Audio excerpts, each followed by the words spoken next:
ungefähr eine Stunde Zeit, Friedrich, nicht wahr? Also Sie fahren mit den Koffern vor und warten an der Sperre auf mich mit den Flugscheinen. Wann startet genau die Maschine? 15:20 Uhr, Thorsten.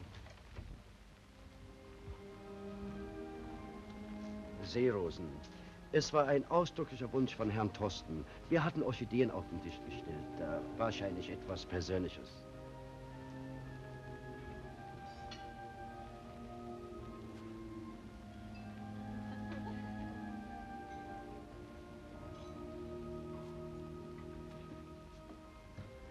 Elisabeth. Reinhard, das ist aber schnell gegangen, Reinhard. Schnell muss es ja gehen. In einer Stunde bin ich ja bereits wieder im Flugzeug. Aber diese eine Stunde wollen wir nicht hasten, Reinhard. Wie ich sagte, ich sei mit dem Herrn Generalmusikdirektor verabredet. Da gab es Bücklinge bis auf die Erde. Es fällt sogar ein wenig Licht von dir auf mich, Reinhard. Du bist ein großer Herr geworden. Mach mich doch nicht verlegen, Elisabeth. Es ist ja nur die Zeit. Die lange Zeit, die wir uns nicht gesehen haben. Ich danke dir für die Seerose, Reinhard. Die Seerose. Elisabeth. Als du vorhin die Suite gespielt hast, da habe ich gedacht, es sei ganz für mich allein und nicht für die vielen fremden Leute. War es ja auch. Die Seerose. Tja. Was wäre die Seerose ohne dich, Elisabeth? Es ist schon unsere Jugend. Tja. Schön war es in deinem Konzert, Reinhard. Ich bin seit Erichs Tod nirgends mehr hingegangen. Seit Erichs Tod. Wie das klingt. Ich war auf der Überfahrt damals. Als ich nach Buenos kam, da fand ich den Brief von meinem Vater und da war ja schon alles vorbei. Ich habe dir nicht einmal geschrieben. Daran erkenne ich dich, Reinhard. Du hast dich nicht verändert. Aber ich habe einen Brief für dich. Eigentlich wollte ich ihn dir ins Konzert schicken, aber ich freue mich, dass ich ihn dir jetzt geben kann. Das heißt, zurückgeben kann. Es war sehr schmerzlich für mich damals, als du ihn mir geschickt hast. Denn so war unser Auseinandergehen nicht gemeint, Reinhard. Und sieh mal, die Menschen verbindet doch auch noch etwas anderes als das, wovon wir damals Abschied nehmen mussten. Herrgott, wie lange ist das her? Wie 1000 Jahre. Und auf einmal in einer flüchtigen Stunde zwischen Hotelhalle und Flugzeug, da ist alles wieder da. Als ob es heute wäre. Elisabeth. Reinhard.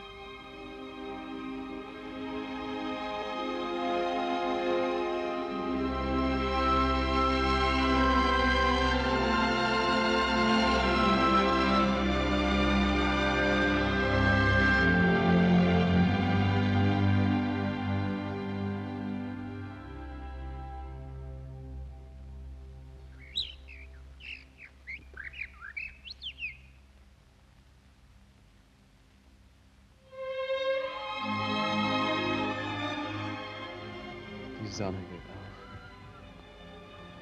Die Sonne geht auf. Über unserem ganzen Leben. Ja, Reinhard.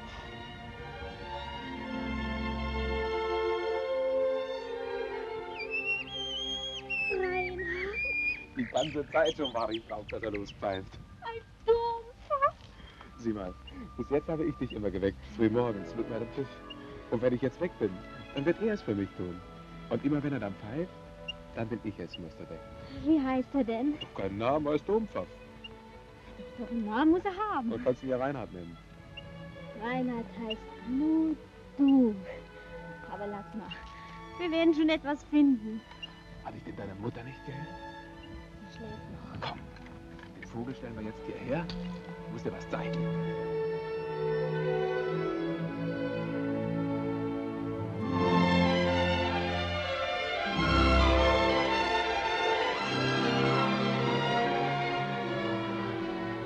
Gestern Abend ist sie erst fertig geworden. Die hast du selber gebaut? Mhm. Was so ein angehender Musikus nicht alles kann. Hier sollst du sitzen. Am Abend. Ist ja fabelhaft. Oder wenn du auch willst, früh morgens. Und an mich denken. Wenn du überhaupt noch an mich denken magst. Ach, Reinhard. Also gut, morgens und abends. Und dann schreiben wir uns. Und dann machen wir einen Tag aus und eine Stunde. Und dann machen wir einen Punkt aus, dort oben am Himmel, den Mond oder den Mars. Oder die Venus. Ja, die passt am besten zu uns. Und dann schaue ich von meinem Notenpult vom Kontrapunkt hoch. Und dort treffen sich dort oben auf der Venus unsere Blicke. Unsere Herzen, Reinhard.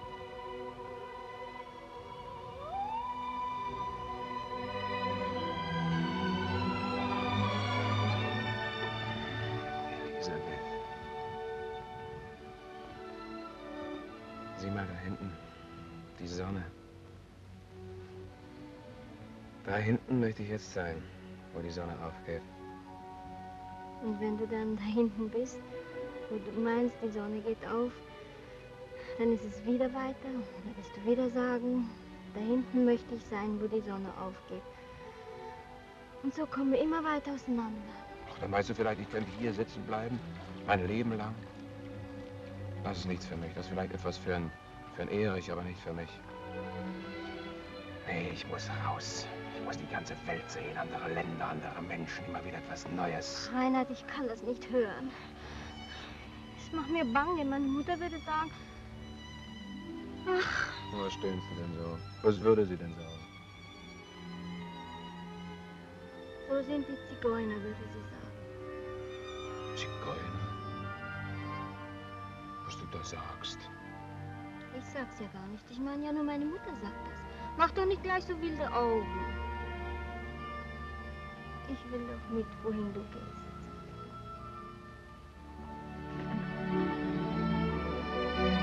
Aber ganz still. Es ist so schön, in die aufgehende Sonne zu schauen und zusammen zu schweigen.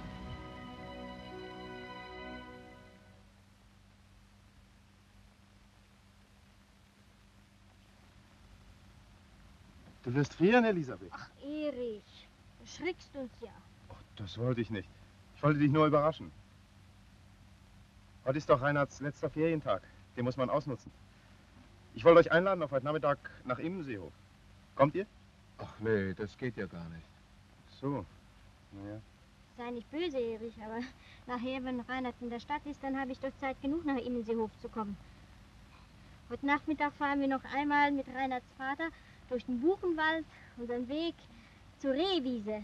Weißt du? Ach so, die Wege, die wir so immer gegangen sind. Also Kinder, da könnt ihr ja nicht sagen, was ihr wollt. Wenn man von so einer Fahrt was haben will, dann darf man nicht im Auto sitzen. Naja, ein Auto ist ja ganz schön, wenn man schnell irgendwo hin muss. Aber hier, da muss man sich Zeit nehmen. Da muss man sich doch umgucken können. Thorsten, ein Bachfreund und Geigenbauer wie Sie sind, ist ja auch kein moderner Mensch. Er gehört zu mir in die alte, ich meine in die gute alte Zeit. Ach, das sagen Sie nicht, Frau Uhl. Modern bin ich schon, ja, das will ich hoffen. Aber wissen Sie, das Hasten, das liegt mir nun einmal nicht. Die jungen Menschen von heute, die haben für das Wort Tempo eine ganz eigene, manchmal reichlich äußerliche Auslegung gefunden. Ich bin mehr für das Wort Fleiß. Ach, weißt du, Vater, so ein richtiger 100-Pferdiger, da kommt man doch weiter als mit diesem Kutschwagen. Ja, Reinhard, weiter schon, aber nicht näher, weißt du, nicht dicht genug heran. Weißt du, nicht so, dass man zum Beispiel so im Vorbeifahren sich die Blätter eines Baumes, den man lieb hat, so durch die Finger gleiten lassen kann. Ach, Reinhard will ja nach China oder Honolulu oder sonst irgendwo hin. Siehst du, Reinhard, das ist ja gar nicht recht. Aber Elisabeth, einer ist doch nicht wie der andere. Der eine bleibt gerne in der Heimat und der andere geht gerne in die Welt. Eben. Da lassen wir Elisabethchen. Da wird sich schon die Hörner abstoßen. Nicht wahr, Mama? Ich glaube, Elisabeth ist eigentlich so mehr wie wir. Ich war so ein Heimchen. Was, Elisabethchen? Ich weiß nicht, was ich bin.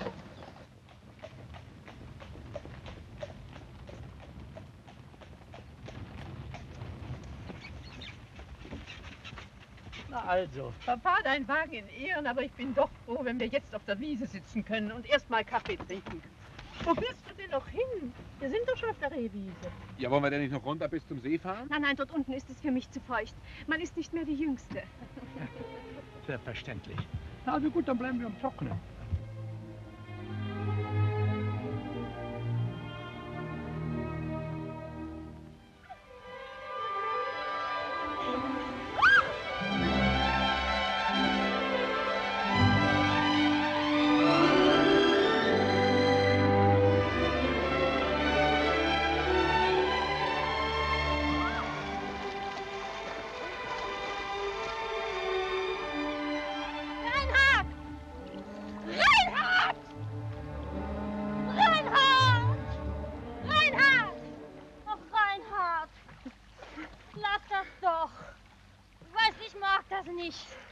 Hier sind doch überall Schlinggepflanzen im Wasser. Ist mir ganz unheimlich, wenn du so lange fort bist. Lange fort? Na du wirst dich bald daran gewöhnen müssen. Komm, wir schwimmen rüber zum Balken. Ja.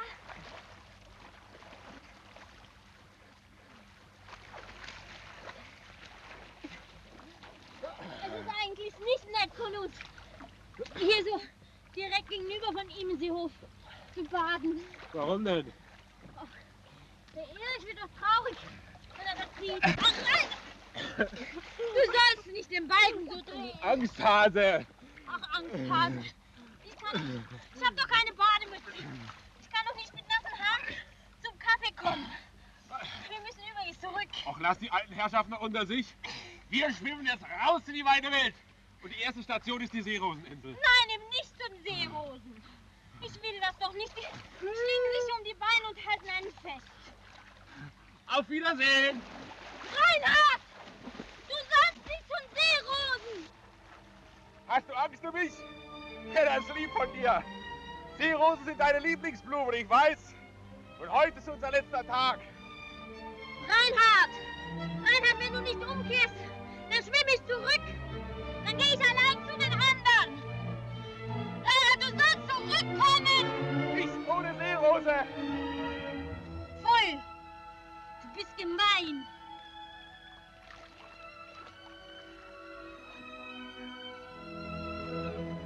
Dummheit. So ein eigensinniger Bengel.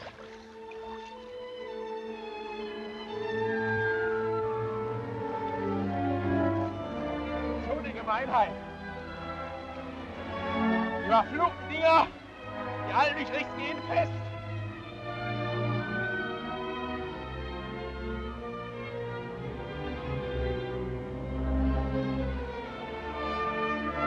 Verflixten, glatten Stängel, die halten mich fest.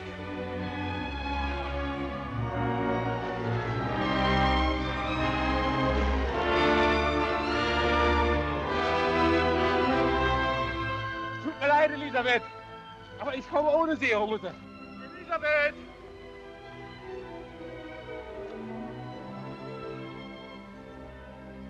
Erich, wo schaust du denn hin?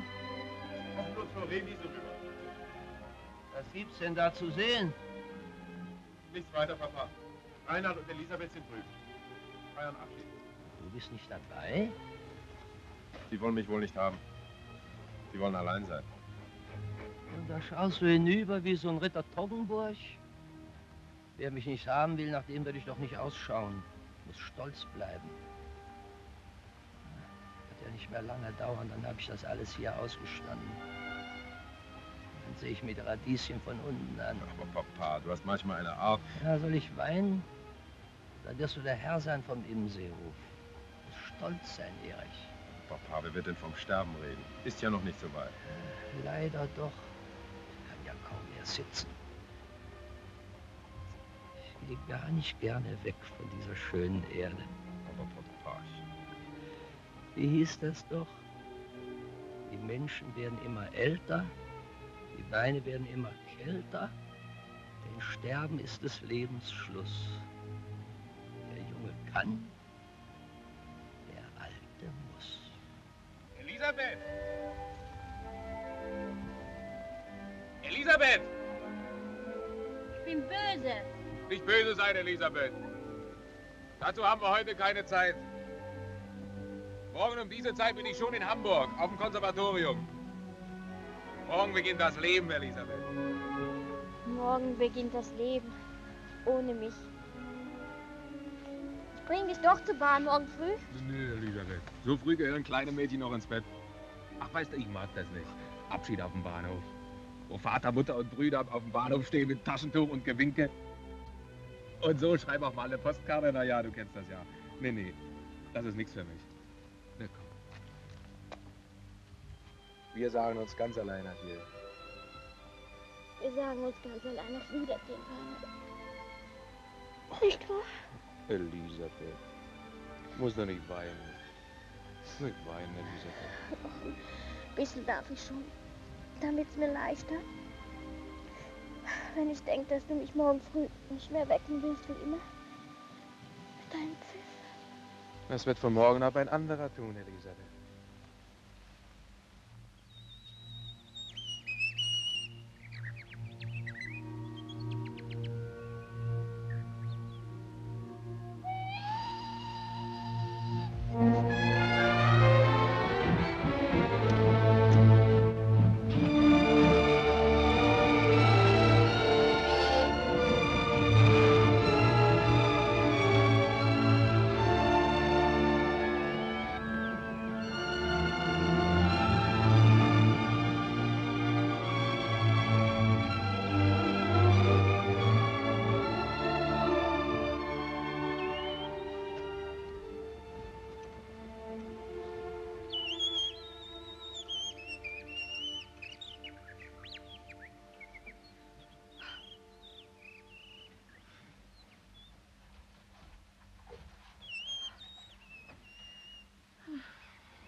Siehst du, du bist auch schon wach.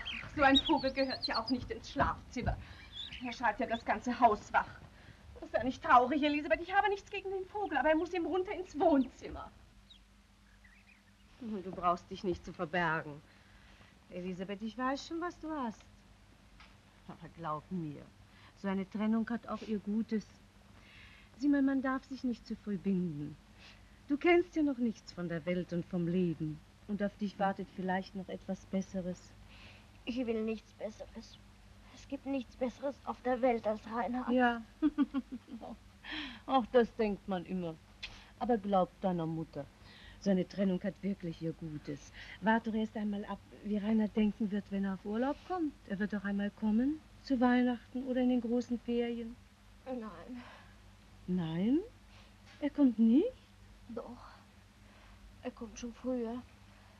Er kommt schon zu seinem Geburtstag, hat er mir versprochen.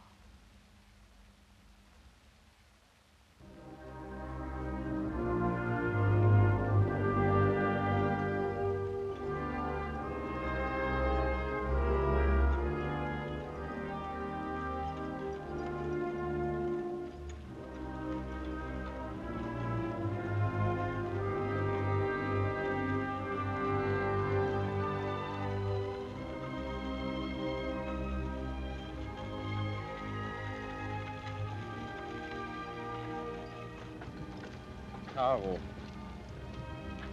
Was ist denn? ich sehe meinen Vater vor mir. Er dachte nicht traurig über das Sterben. Mich hat er in der letzten Zeit immer so merkwürdig angesehen. Mochte er mich eigentlich? Ich glaube schon. Nur mochte er es nicht, dass ich dir immer nachsah, Elisabeth. Hat Reinhard eigentlich geschrieben?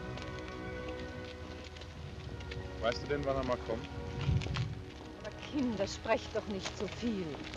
Wie sieht denn das aus? Zu seinem Geburtstag will er kommen.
wirklich rührend von euch. Ihr habt euch bloß im Datum geirrt. Ich hab doch erst morgen Geburtstag. In 2 Minuten ist morgen. Um Himmels Willen, es ist gleich 12. Aber Kinder, ihr macht doch das ganze Haus rebellisch mit eurem Gesang. Machen Sie sich keine Sorgen, Herr Tortzen. Wo so schön gesungen wird, sagt kein Mensch etwas. Außerdem haben wir vorher mit dem Portier gesprochen. Das soll doch eine Überraschung sein. Ich danke dir. Aber jetzt habe ich überhaupt nichts da, um euch etwas anzubieten. Du, das haben wir uns schon gedacht. Mach. Es ist gleich so weit. Himmel, die Zeit verpassen! Zu deinem heutigen Geburtstag gratulieren wir deine Mitschüler hier aufs Allerherzlichste. Es war heute vor etwa... Nein. Also jetzt keine grundsätzlichen Reden mitten in der Nacht. Prost! Jester, gib mir einen Kuss. Wirklich süß, hast du gesungen. Aber sag mal, wo habt ihr denn eigentlich die Noten her? Ja, der Professor hat sie uns gegeben. Du, der hat uns dein Lied als Muster vorgehalten. Siehst du? Donnerwetter. Jetzt haben wir lange genug seriös geredet. Jetzt wird auf die Elisabeth erstmal furchtbar gesoffen. Sag mal, wer ist denn eigentlich Elisabeth? Ist das bloß eine Muse oder hat die Fleisch und Blut? Wenn ihr mir nicht gleich die gute Laune verderben wollt, dann haltet eure... Ein Wunderpunkt, ein Wunderpunkt. Na, ihr habt mich ja verstanden. Euer Zangenbowle?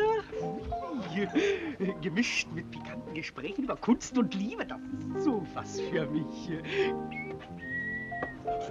Flamme empor!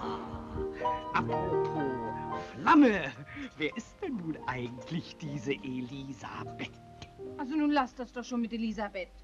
Siehst doch, er hat es nicht gern. Du brauchst nicht gleich auszurücken. Na, ich will mir wenigstens einen Bademantel anziehen. Und vielleicht seid ihr so freundlich und tobt euch in meiner Abwesenheit aus. Kinder, ich weiß, wer Elisabeth ist. Hier.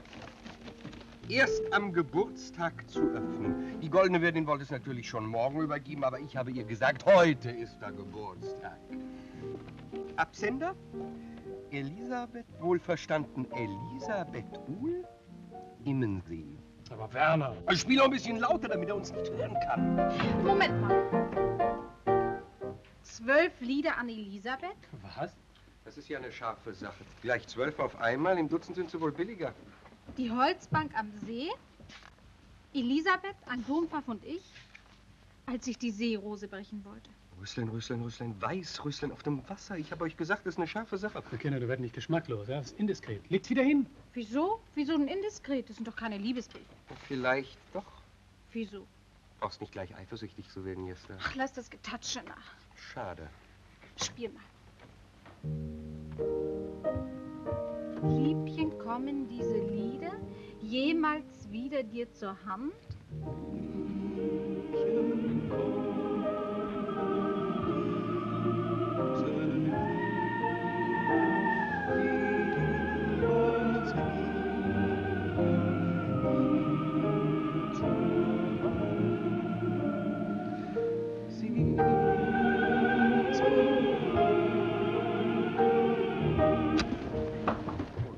Gib das Album her! Jetzt wird's... Aber Reinhard, nimm's doch mit Humor. Oh, verdammt nochmal, du sollst nicht beißen, du Biest. Sag mal, ist das nur eine Keilerei oder ist das eine Liebesszene? Ich glaube, die fassen das beide verschieden auf. Für Jester ist es jedenfalls eine Liebeszene. Meine Herren, Sie bringen mich an die größte Verlegenheit. Thorsten. Dann lass doch das Album los!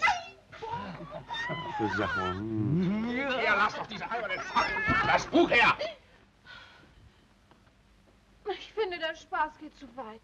Ja, das finde ich auch. Hier, Reinhard, mach lieber dein Paket auf. Was?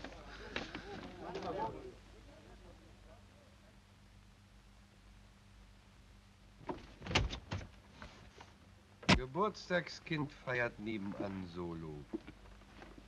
Jester weint. Stimmungsvolle Geburtstagsfeier. Aber wir wollen uns die gute Laune nicht verderben lassen. Feierzangenbowle. Für alle.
Elisabeth, es ist ja traurig. Aber du darfst dich nicht versündigen. Es ist ja schließlich bloß ein Vogel. Nein. Es ist mehr. Trotzdem muss er endlich raus. Das ist Unvernunft.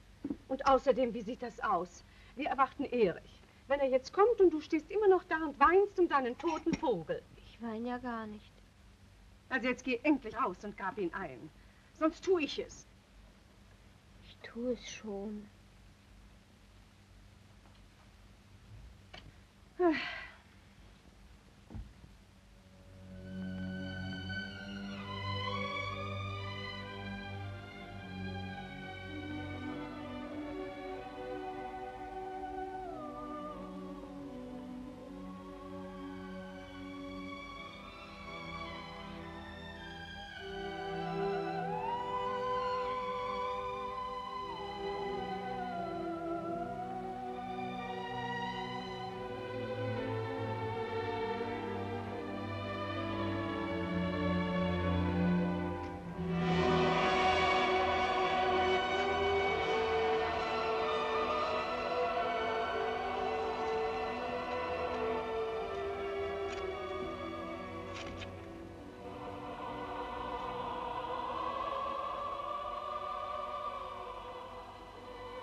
Unsere Liebe, kleines Grab.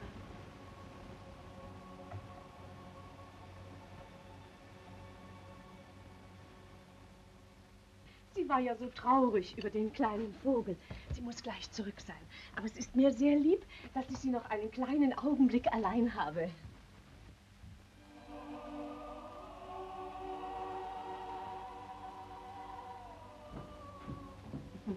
Sie kommt schon. Sie könnten mir einen großen Gefallen tun, Herr Jürgens.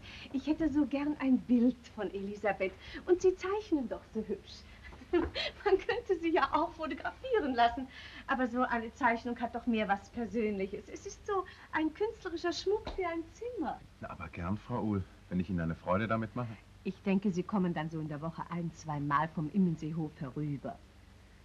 Es wäre mir auch sehr lieb, wenn Sie in einen freundschaftlichen Kontakt zu unserem Hause kämen.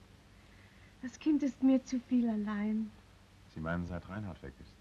Na ja, Sie wissen ja, es ist so eine Jugendschwärmerei. Und es ist ja auch ganz gut, dass Sie das wissen. Ja, wird es denn Elisabeth recht sein? Aber Sie brauchen nicht so bescheiden zu sein, Herr Jürgens. Es muss ihr doch eine große Freude sein. Meinen Sie, Frau Uhl? Nun sprechen Sie sich mal richtig aus, Herr Jürgens. Und seien Sie gewiss, Sie haben eine mütterliche Freundin an mir. Es gibt ja nicht so viel zu sagen, was wir drei, ich meine Sie, Elisabeth und ich, nicht eigentlich schon wüssten. Ich sitze da unten ganz allein auf dem Immenseehof, seit mein Vater tot ist. Und ich kann mir nun mal keine idealere Gefährtin für mein Leben denken, als Elisabeth es ist. So? Ich weiß ja, dass Reinhard und Elisabeth sich versprochen haben. Ich halte nichts davon, wenn ich ehrlich sein darf. Reinhard ist gewiss ein lieber Mensch, aber er ist so eine unstete Natur. Und er wird Elisabeth ganz gewiss nicht glücklich machen. Reinhard hat keine Eigenschaften, auf die man eine Ehe gründet. Bei mir hätte sie das ruhigere Glück auf dem Immenseehof. Und mehr als ich sie liebe, kann sie kein Mensch auf der Welt lieben. Oh, sie kommt. Tag, Erich. Sieh mal, wie aufmerksam von Erich. Ich verstehe dich nicht, Mama. Du hast nicht recht. Deine Mutter erzählte mir, du sagst so traurig, dass du deinen Domfach verloren hast. Und da hielt ich es für angebracht. Das ist sehr lieb von dir, Erich. Aber wo ist denn das Holzbäuerchen von meinem Dompfaff?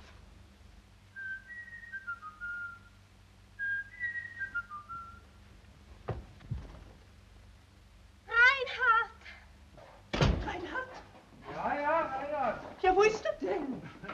wo wird er schon sein, Mutter? Also macht Schluss, 5 Uhr, Feierabend. Hör mal. Na, wart doch mal, bis Sie draußen sind. Mein Junge kommt an seinem Geburtstag nach Hause und wartet nicht mal, bis er seiner Mutter guten Tag gesagt hat. Naja, ja, Mamachen, es ist ja nun mal nicht mehr bloß dein Junge. Das hört sich mal aus. Papa, ich verstehe dich nicht. Ja, ja, es scheint so. Aber es täte dir besser, du würdest verstehen. Doch wenn du auch nicht verstehst, das ist so, Mutter. Also ich bin entsetzt. Du bist nicht entsetzt. Du bist eifersüchtig, aber da schadet ja nichts, Mamachen. Lass es nur unseren Jungen nicht merken, der hat doch heute Geburtstag.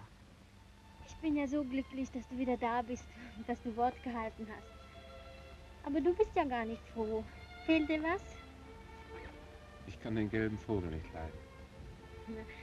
Ich habe ja den Dompfaff auch viel lieber gehabt, aber Mutter findet den gelben schöner. Das macht das goldene Bauer. Der Immensee rief. Tja. Es ist so schlimm, dass du so schnell wieder weg musst. Jetzt soll der Erich 2-mal in der Woche zu uns kommen, um mich zu zeichnen. Die Mutter wünscht sich so sehr das Bild. Ich mag es nicht. Was magst du nicht? Na, dass ein anderer mein Gesicht so auswendig lernt.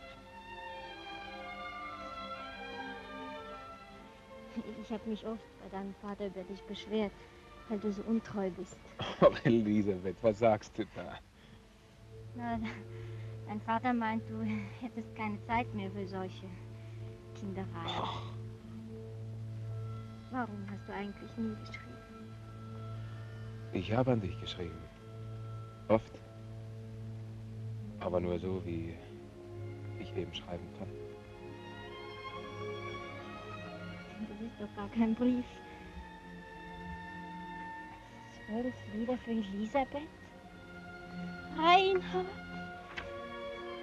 An Elisabeth. Elisabeth, ein Dompfaff und ich.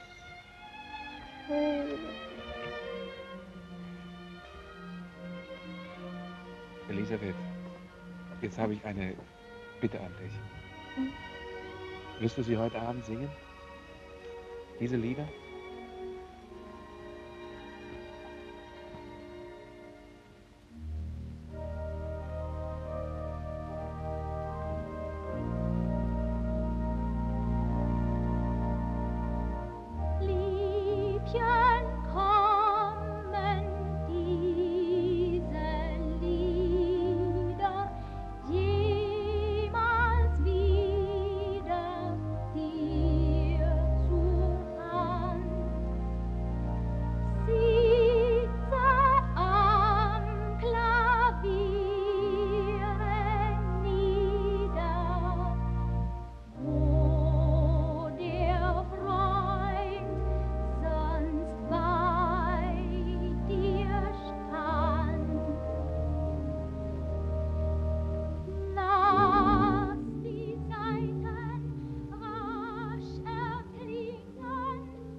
Das ist hier die Sängerin, Elisabeth. Und wer ist der Komponist des Liedes? Ach, Vater, deine alte Orgel, weißt du, die paar Register, die geben das nicht her. Bei uns auf dem Konservatorium, da hat es viel besser geklungen. Na, mein Junge, mal nicht so vorlaut. Was für Johann Sebastian ausreichte, das wird wohl auch noch für dich ausreichen. Meinst du nicht auch? Aber hübsch hast du das gemacht. Gib doch mal her. Was denn? Na, zeig doch mal her, die Noten. Die sind meine. Naja, ich will sie dir ja auch nicht wegnehmen. Ich will sie mir ja bloß mal ansehen. Oder soll ich nicht sehen, was drin steht? Doch, aber... Ach so. So. Naja. Und nun glaubst du, die gehören dir ganz allein, ne? Ja, das sind Reiners Briefe an... An dich, Elisabeth? Ja. Und... Die lässt man natürlich nicht gern jemand anders lesen. Ja, das verstehe ich schon.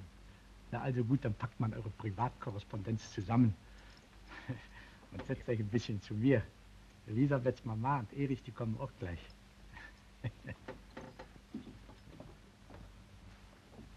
Also macht mal ein bisschen. Das war lieb von dir, dass du meine Lieder so ganz für dich allein haben wirst. Niemals soll sie ein anderer bekommen. Die gehören nur uns. Wenn wir jetzt am Tisch sitzen, mit den anderen zusammen, dann ist es beinahe, als ob du schon wieder weg wärst. Aber diesmal bringe ich dich noch an die Bahn. Da haben wir uns noch einmal allein. Morgen früh.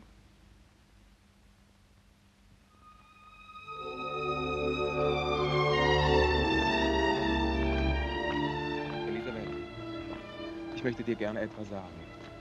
Etwas sehr Wichtiges, etwas, wovon unser ganzes künftiges Leben abhängt, aber... Nicht stehen bleiben.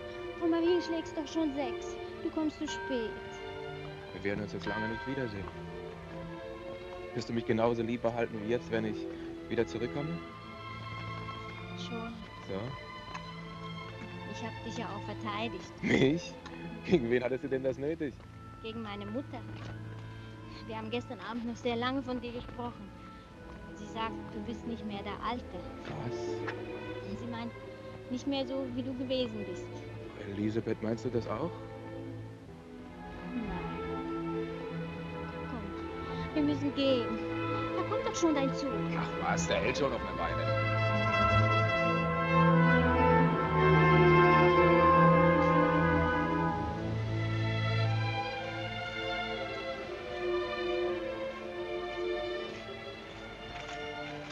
Elisabeth, ich wollte dir noch etwas sagen. Etwas sehr Wichtiges. Ich meine, etwas, was sehr wichtig ist für unser ganzes Leben. Ich weiß es doch aus deinen Liedern. Ja, du weißt es und du sollst es ja auch wissen, aber sagen muss man es doch auch. Und das will ich, aber erst, wenn ich fertig bin. Erst, wenn ich weiter bin. Wenn ich weiß, wo das alles hinführt. Weißt du, wenn ich vor deiner Mutter hintreten kann und sagen kann, ich bin wer. Ich will Elisabeth mit hinausnehmen. Hinaus in die Welt. Ja. Siehst du, dann brauchen wir uns nicht mehr am Bahnhof zu trennen wie jetzt. Dann wirst du mitfahren. Einstein!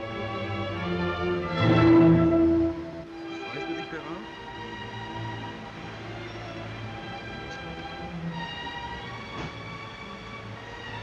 Warte, ich komme noch ans Fenster.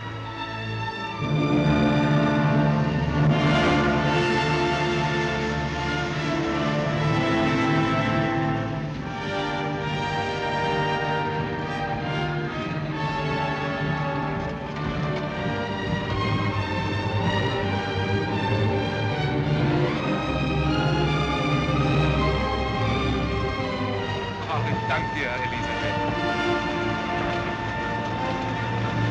Leb wohl, Elisabeth. Oh, Reinhard. In 2 Jahren.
Sie es jetzt?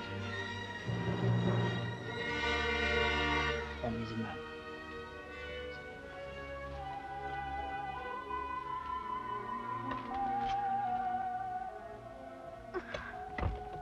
Sie müssen nicht gleich das Schlimmste denken, Fräulein Uhl. Da gibt's nicht mehr viel zu denken. Die sind eben Künstler und die sind etwas freier in ihren Auffassungen in dieser Beziehung. Und ich habe mich immer gewundert, warum er nicht schreibt. So schlimm, wie es aussieht, wird es ja nicht sein. Sehen Sie mal, die haben hier gestern Budenzauber gemacht, wie Sie es nennen. Es war eine große Gesellschaft, ist sehr spät geworden und da ist sie eben hier geblieben. Ist nicht schön. Nee. Was meinen Sie, was ich schon für Unannehmlichkeiten mit den Leuten hier im Haus gehabt habe, wegen dieser Dummheiten? Aber er nimmt ja keine Vernunft an. Spießbürger, sagt er dann. Dabei ist er so ein lieber Mensch. Was schuld sind nur diese verflixten Weibsbilder. Die rennen ihm ja die Bude ein. Ist auch ein hübscher Junge.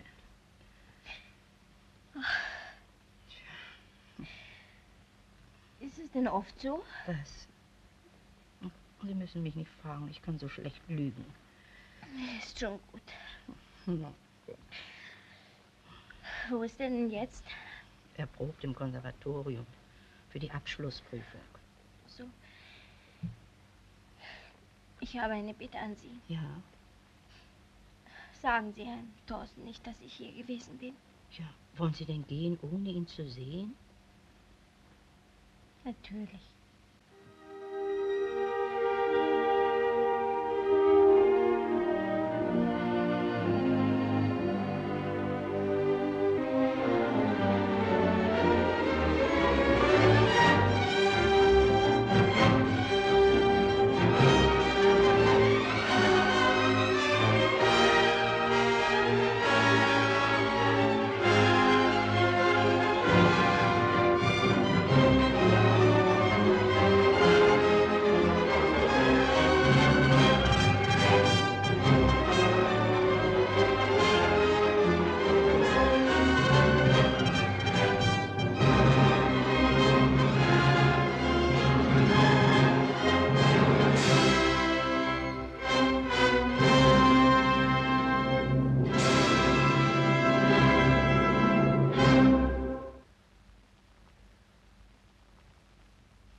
Das Kuratorium des Konservatoriums verleiht Reinhard Thorsten bei Abschluss seines 3-jährigen Studiums das Prädikat des Meisterschülers.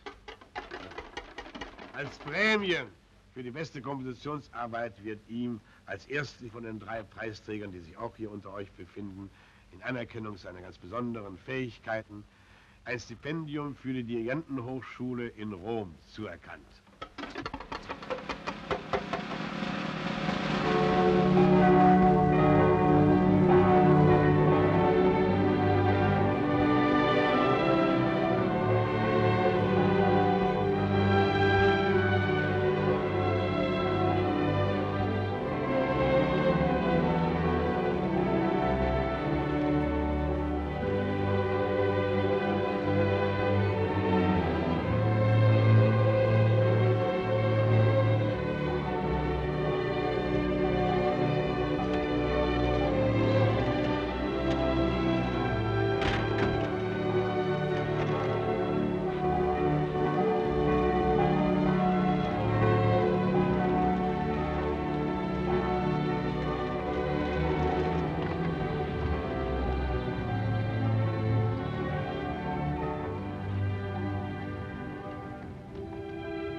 In deinem Alter, mein lieber Sohn, hat noch fast jedes Jahr sein eigenes Gesicht.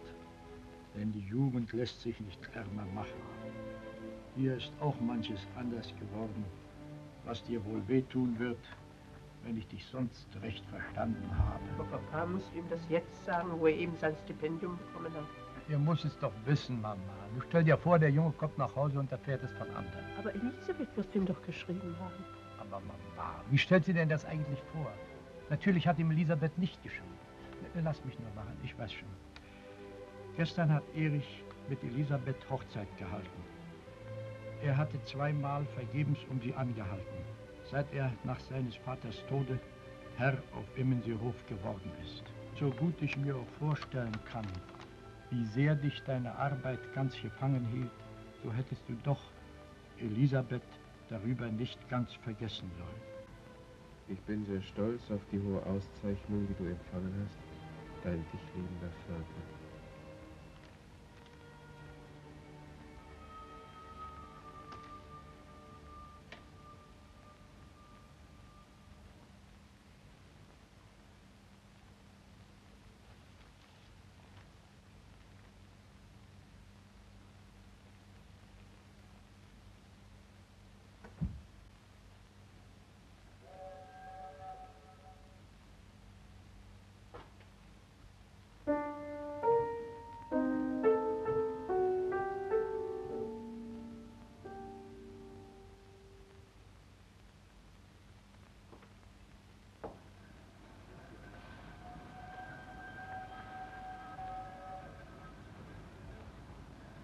An der Elbe schrieb ich meine Liebe.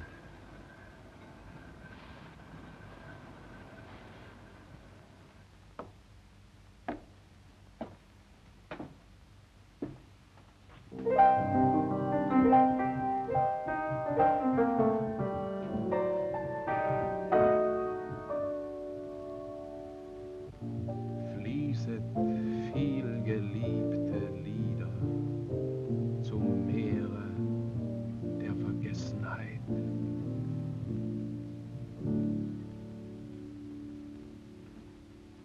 Kein Knabe singt beseelt euch wieder. Kein Mädchen in der Blütenzeit.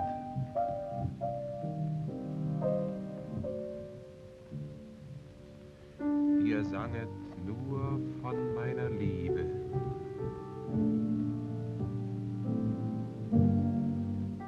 Nun spricht sie meiner Liebe rund.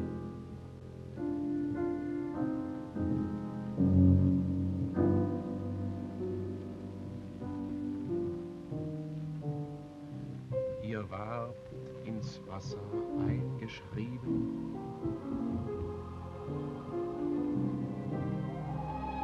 So fließt denn auch mit ihm davon.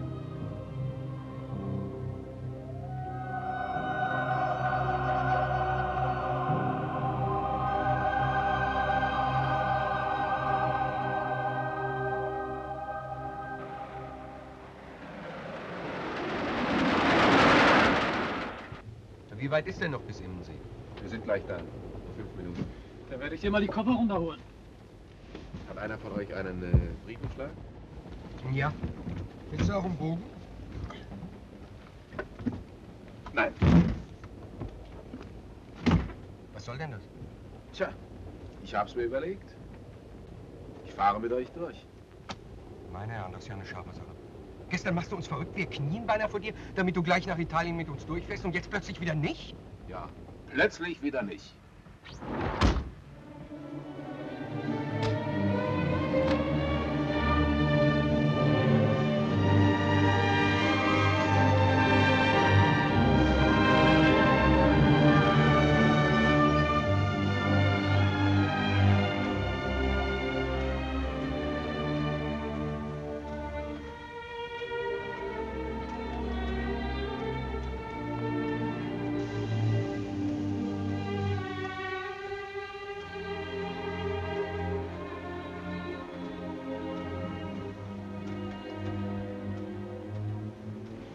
Hallo Junge! Ach, komm doch mal her. Pass mal auf. Hier hast du 2 Mark. Jetzt nimmst du den Brief, klebst eine Marke drauf und wirfst ihn drüben in den Postkasten. Den Rest kannst du behalten, ja? Schön.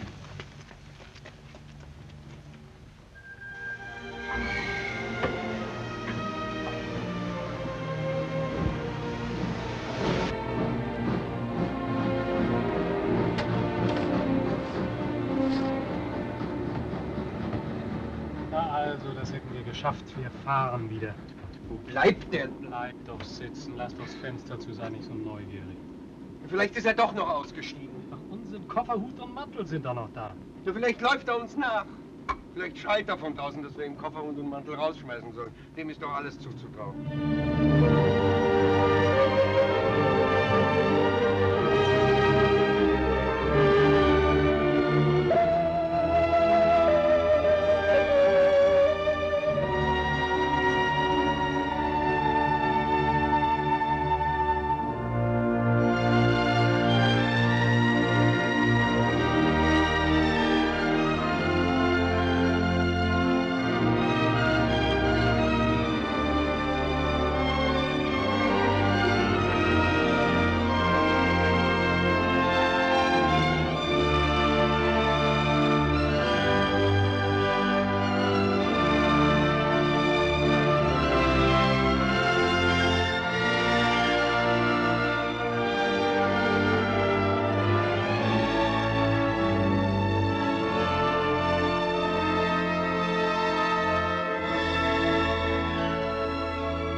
Das sind Bauwerke.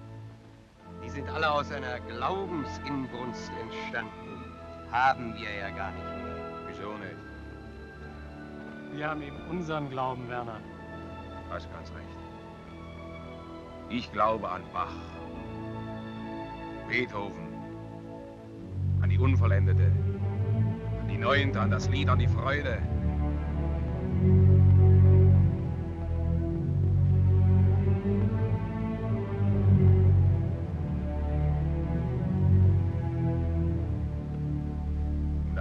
Was mir der liebe Gott geschenkt hat.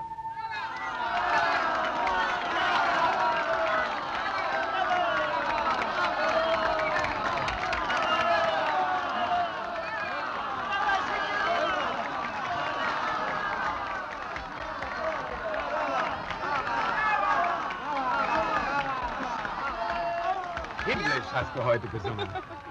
Oggi hai cantato divinamente. Mein lieber blonder Junge, perché non sei venuto nel mio camerino questa sera? Wie? Warum bist du nicht in meine Garderobe gekommen? Sie war voll Blumen. Molte fiori. Ja, sì. Ti voglio tanto bene.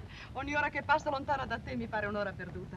Ma tu bisogna che impari l'italiano, sai? È l'idioma della mia patria, ma soprattutto è l'idioma del mio cuore. Capito? Ja. Ja, nicht capito. Ich wollte stolz sein vor dir. Du solltest meinen Triumph mit ansehen. Mit ansehen. Mit ansehen. Und wie sie mich alle lieben, viel mehr als du.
hätte ich nicht gemacht.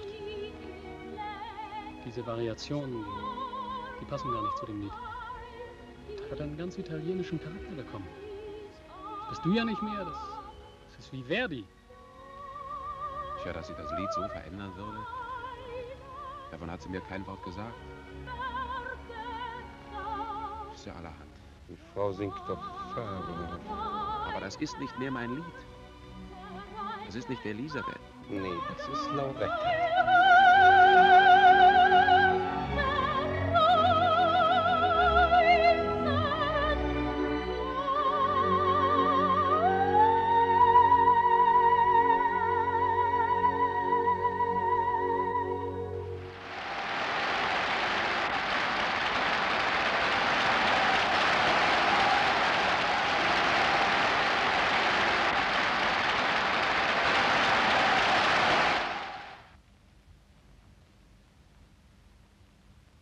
Aber was ist mit dir? Du bist so nervös. Nicht so glücklich, wie es dich sehen will, wenn du bei mir bist. Eigentlich nicht nervös, nur wenn du mir ein Wort vorher gesagt hättest, dass wir zusammen essen wollen. Vorher? Ich wollte dich doch überraschen. Na, das ist dir auch gelungen. Nur dumm. Jetzt bin ich leider mit ein paar Freundinnen in einem deutschen Restaurant verabredet. Wo bist du verabredet? In welchem Restaurant? In dem deutschen Restaurant. In der Nähe der spanischen Treppe.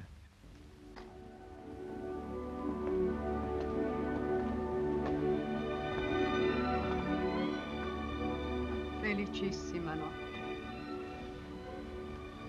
Felicissima notte. Schöner als in den deutschen Restaurants. Die italienische Nacht. Der italienische Himmel.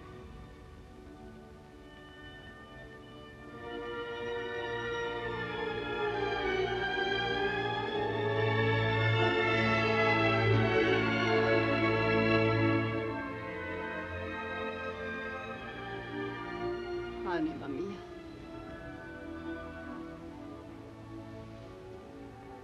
Ti amo. Ja. Die Sterne hängen hier tiefer als bei uns. Man glaubt, man kann sie greifen. Die Venus. Sì. Venere. È tanto bella. Man sollte gar nicht glauben, dass dieselbe Venus ist wie bei uns in Deutschland. Ist nicht dieselbe.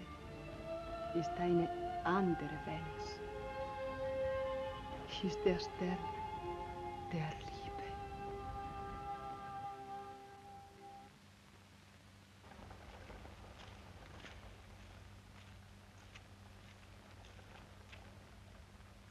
Wollen nachher nach Immenseehof? Ja. Na, dann brauchen Sie doch bloß hier quer über die Koppel. Da schneiden Sie ab.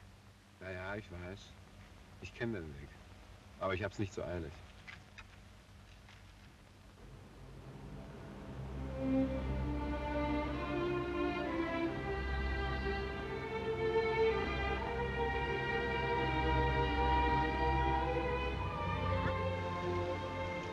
Du setzt dir lieber eine Haube auf. Oder komm ich so nicht ran?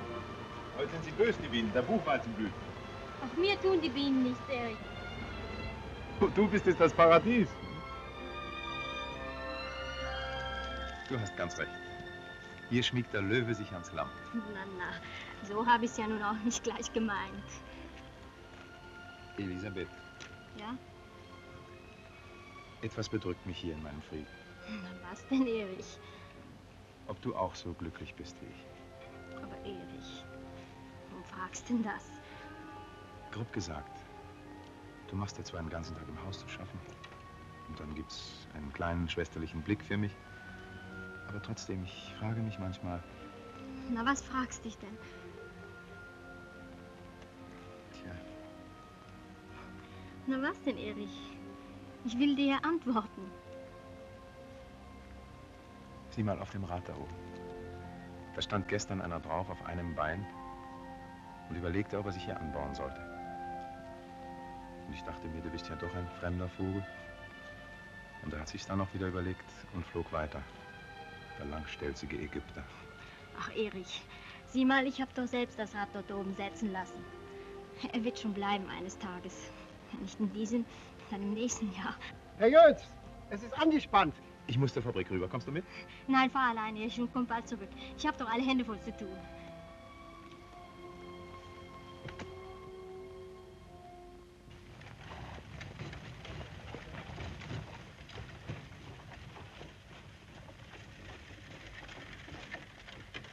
Reinhard! Also, alles hätte ich erwartet, das nicht. Ja, aber Junge, wo kommst du denn her? Ich bin schon seit 3 Tagen hier. Was denn? Und da bist du noch nicht nach Imseehof gekommen, du untreuer Mensch? Ich bin ja gerade auf dem Wege zu euch. Du, das ist ein Glückstag, das ist wirklich eine Freude. Ja, wie lange haben wir uns jetzt nicht gesehen? Über 3 Jahre. Du bist ein bisschen schmal geworden. Du. Ja, bist du es denn auch wirklich? Ja, natürlich bin ich, du bist es doch auch. Nur du hast dich verändert. So? Ah, du siehst viel heiterer aus, als du sonst gewesen bist. So, naja. Ja, aber trotzdem bleiben wir doch die alten Freunde, nicht wahr? Na, du, Elisabeth wird sich freuen.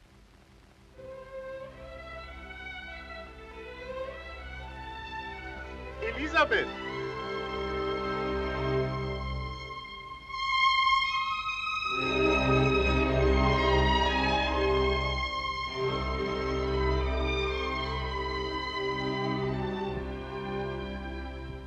Das Haus haben wir verkauft, Reinhard. Meine Mutter wohnt jetzt ganz bei uns.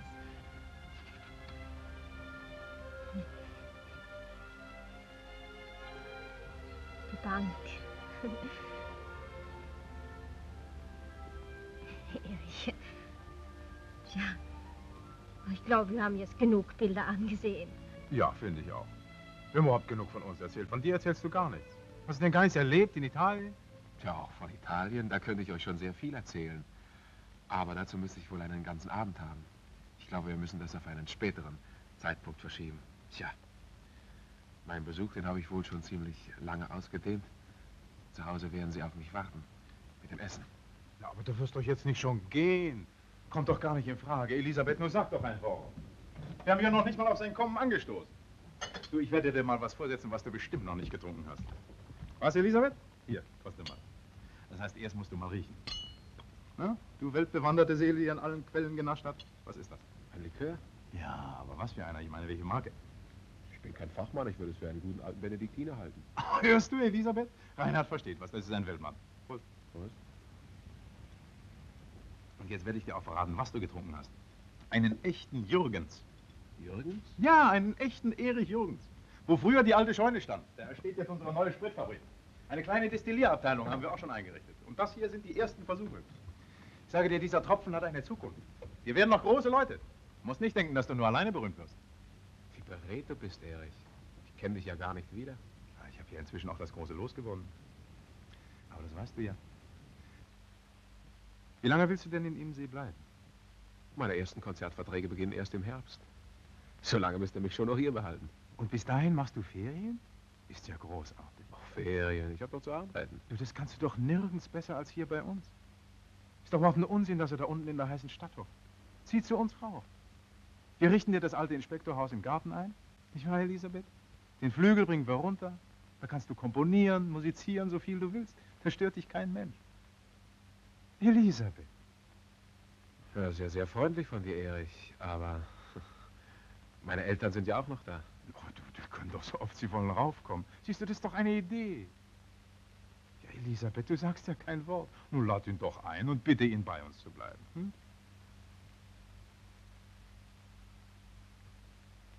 Wie du meinst, Erich. Reinhard, wenn du bei uns bleiben willst, wir würden uns sehr herzlich freuen.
Seerosen.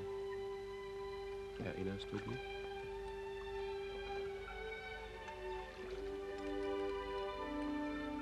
Warum schaust du denn dauernd ins Wasser, Elisabeth? Sieh doch einmal mich an.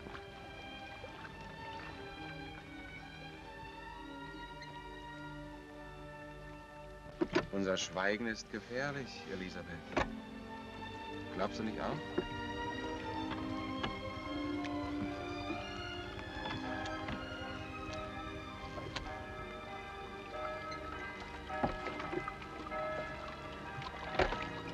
Das sind doch die Glocken von Marien.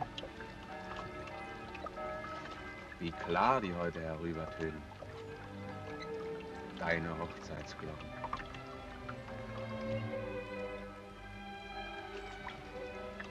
Warum hast du das getan?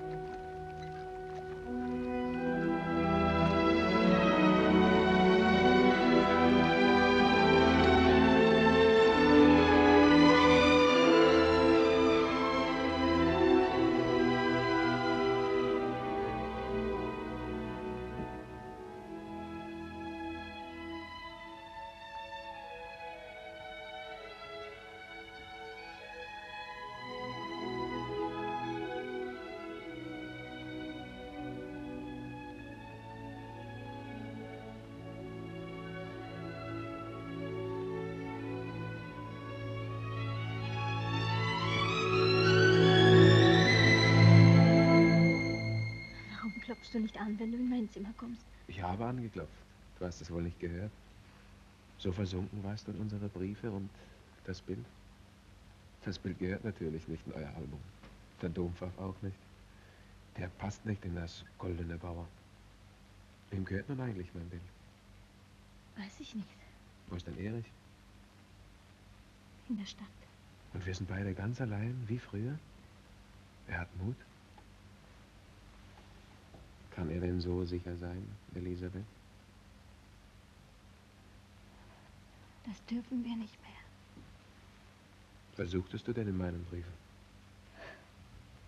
Ich sah nur, wie wenig es sind. Aber was suchtest du denn darin? Unsere Jugend. Nicht auch unsere Liebe? Unsere Jugend. Das ist dasselbe. In Treue, Elisabeth. Wolltest du mir das Bild zurückgeben?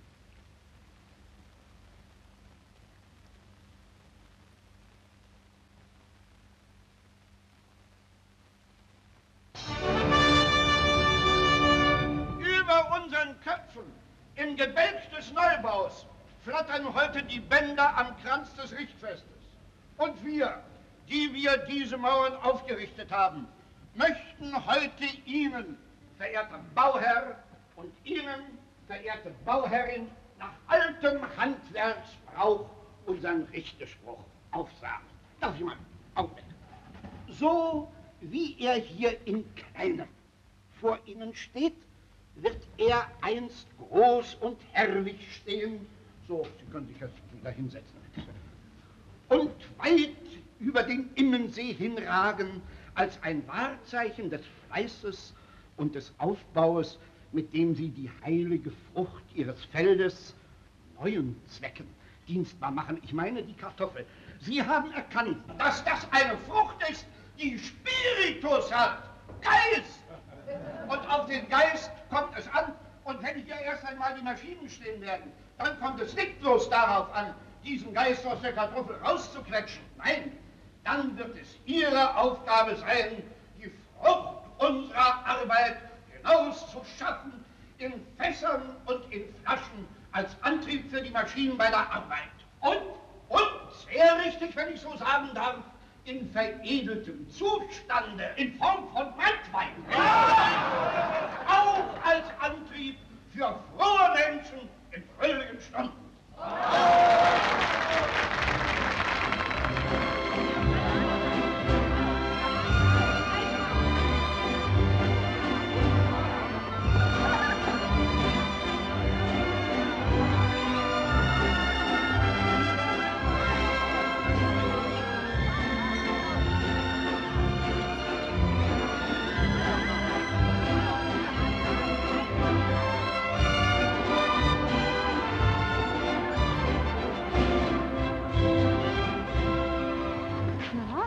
Na, was sagst du zu Elisabeth? So habe ich sie überhaupt noch nie gesehen. So ausgelassen.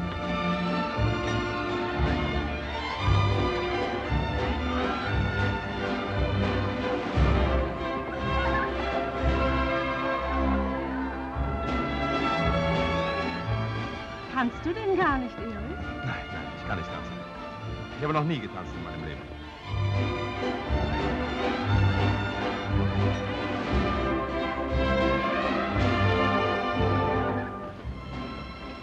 Aber du hast doch was, Erich. Ich? Wieso? Nein.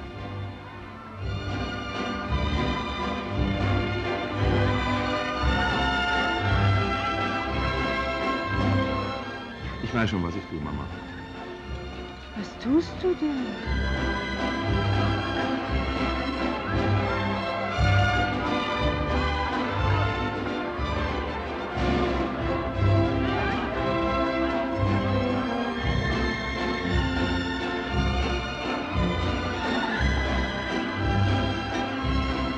Siehst du, so ausgelassen, so kann ich gar nicht sein. Der Reinhard ist eben ein Künstler. Er kann seiner Freude so richtig Ausdruck geben. Und Elisabeth, zu der passt das wohl gut. Warum hast du ihn denn eingeladen? Durfte ich das nicht? Doch, natürlich. Doch. Siehst du, Mama, das denke ich eben auch.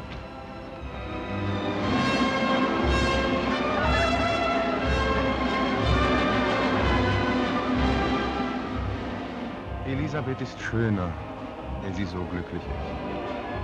Die Menschen sind überhaupt schöner, wenn sie glücklich sind.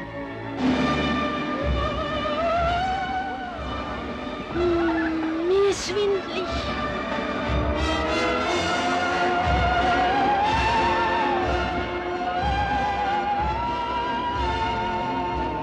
Mir ist hier zu viel Trubel.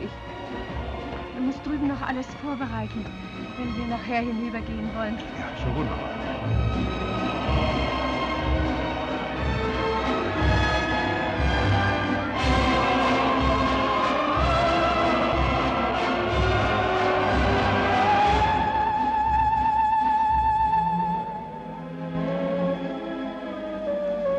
Du läufst mir ja weg, Elisabeth. Mir ist so heiß vom Tanzen. Ich fürchte mich zu erkälten. Aber es ist doch so warm, Elisabeth. Ja, eben. Was ist dir denn nun? Heiß oder kalt? Ich weiß nicht. Ich glaube, du weißt manches nicht. Was soll das heißen? Warum willst du denn so schnell heim? Na, die anderen sind doch schon längst vorausgegangen. Sie werden warten. Lass sie doch warten, das macht doch nichts. Hast du Angst, mit mir allein zu sein? Du musst ja wissen, ob ich Angst haben muss. Ja, das weiß ich auch. Du, als ich dich vorhin beim Tanzen im Arm hielt, da war wieder alles wie damals. Du darfst nicht daran denken, Reinhard. Ich muss daran denken, Elisabeth. Du denkst doch auch daran. Nein! Oh doch.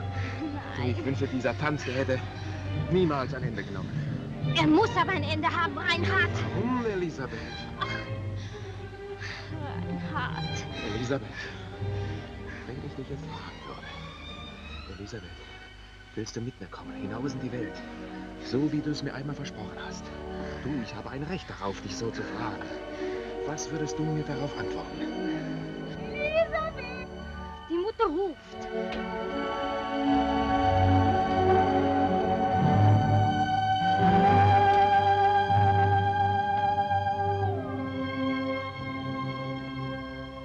Warum hast du ihn eingeladen?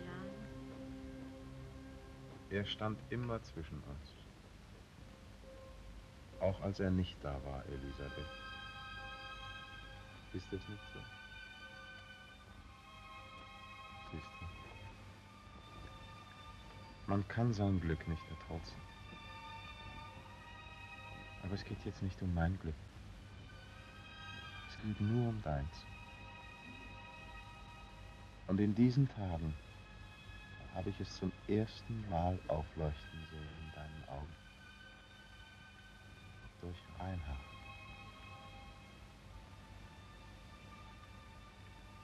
Ich gebe dich frei, Elisabeth. Das kannst du. Du kannst das tun. Erich. Weil ich dich liebe, will ich dein Glück.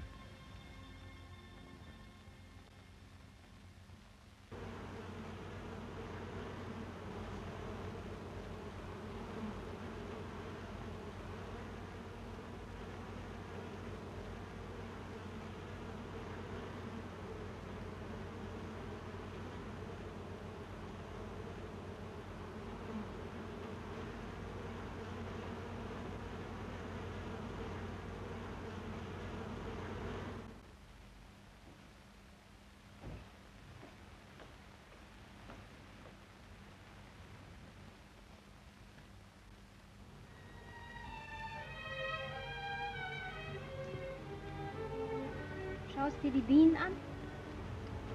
Ja, es macht mir Freude, so zu sehen, wie sie kommen und gehen, die Immen vom Immenseehof. Da vorne an der Linde, da hängt ein ganzer Schwarm. Oh, es ist die Zeit, wo sie schwärmen. Die Ruhezeit der Bienen. Jetzt beginnt der Kampf um die Königin. Wer am höchsten mit ihr fliegt, der Stärkste, der erobert sie. Frei sein für den Stärksten. Das ist das Recht der Immenkönigin. Siehst du, die Natur ist gerecht. Kannst du nicht klar sagen, was du sagen willst? Nicht mehr. Ich darf nicht mehr.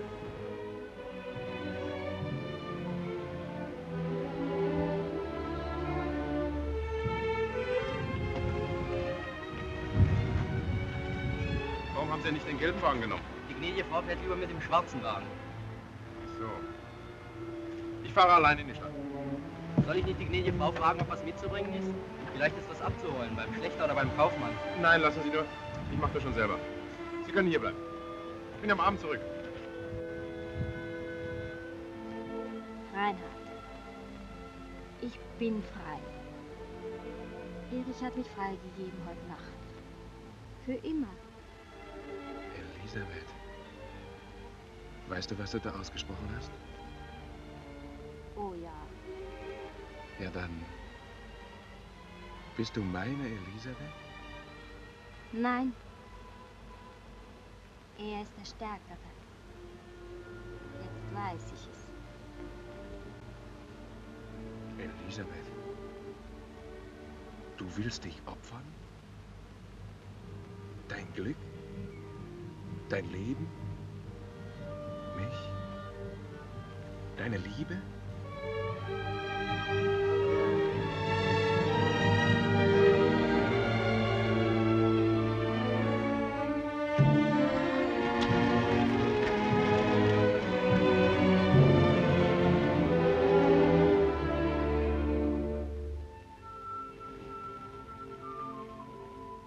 Es handelt sich nicht um Jester. Aber es hat sich ja wohl um sie gehandelt. Für dich wenigstens. Für mich niemals. Niemals? Nie. So. Wenn ich das damals gewusst hätte, dann... Was dann? Was wäre gewesen, wenn du es damals gewusst hättest? Es hätte mich sicher sehr, sehr glücklich gemacht. Damals. Tja, Elisabeth. Ja, Reinhard, glaubst du denn, ich hätte in diesen Kreisen, mit diesen Menschen, in dieser Art von Freiheit leben können? Ich will mich nicht über sie erheben, es mag alles sehr schön sein, aber es ist doch nicht meine Welt. Ja, glaubst du denn, ich hätte das, was du in Italien erlebt hast, jemals erfüllen können? Siehst du, ich habe recht. Nicht wahr? Ich saß in der Bahn, damals, von Hamburg hierher. Ich schämte mich, wie mich die Leute ansahen, weil mir die Tränen übers Gesicht liefen.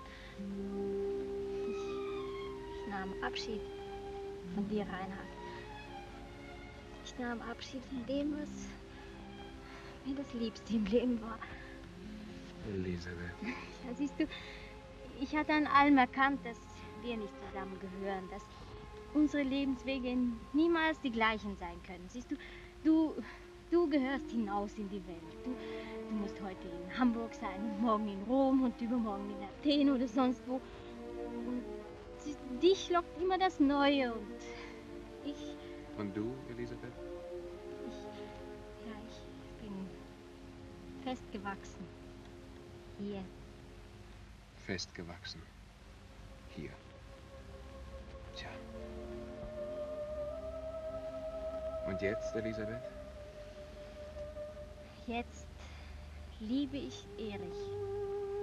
Als er mich gestern Abend freigab, aus Liebe zu mir freigab für dich, da wusste ich gehöre zu ihm unlöslich für immer.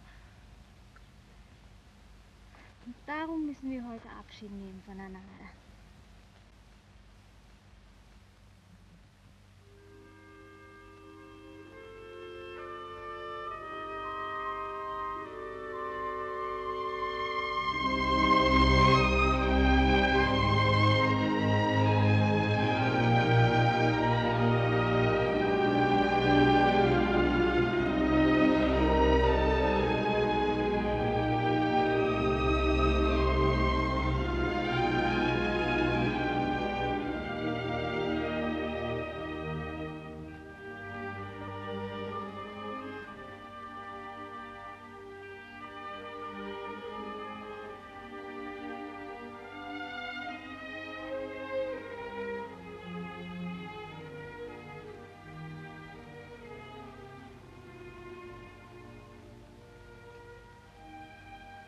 Ich schlafe nicht, Elisabeth.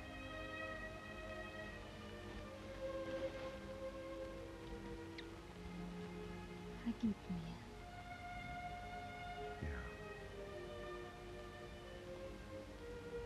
Ich liebe dich, Erich. Glaubst du mir das?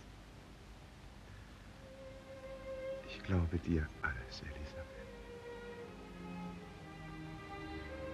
Aber du weinst. Auch das Glück und seine Tränen.